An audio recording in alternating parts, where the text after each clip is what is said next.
છોટાઉદેપુર તાલુકા પંચાયતના પ્રમુખ કલ્પનાબેન રાઠવા અચાનક છોટાઉદેપુર તાલુકાના પુનિયાવાડ ખાતે આવેલા મોડલ સ્કૂલની મુલાકાતે પહોંચ્યા હતા। મોડલ સ્કૂલની મુલાકાત લઈને બાળકોને અપાતા ભોજનની તેમણે ચકાસણી પણ કરી હતી।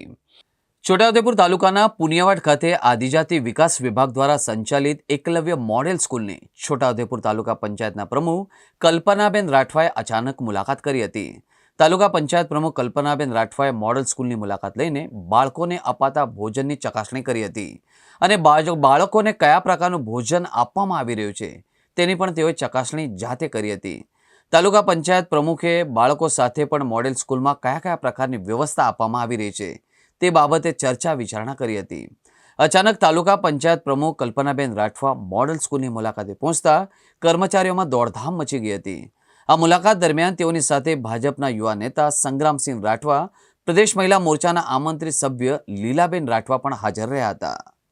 આજે મારા તાલુકા મત વિસ્તારમાં આવેલી પુનિયાવાડ મોડલ સ્કૂલ આદિજાતિ વિભાગ દ્વારા સંચાલિત મોડલ સ્કૂલમાં અચાનક સાંજના ટાઈમે વિઝિટ કરી અને છોકરાઓ જોડે મળવાનું થયું।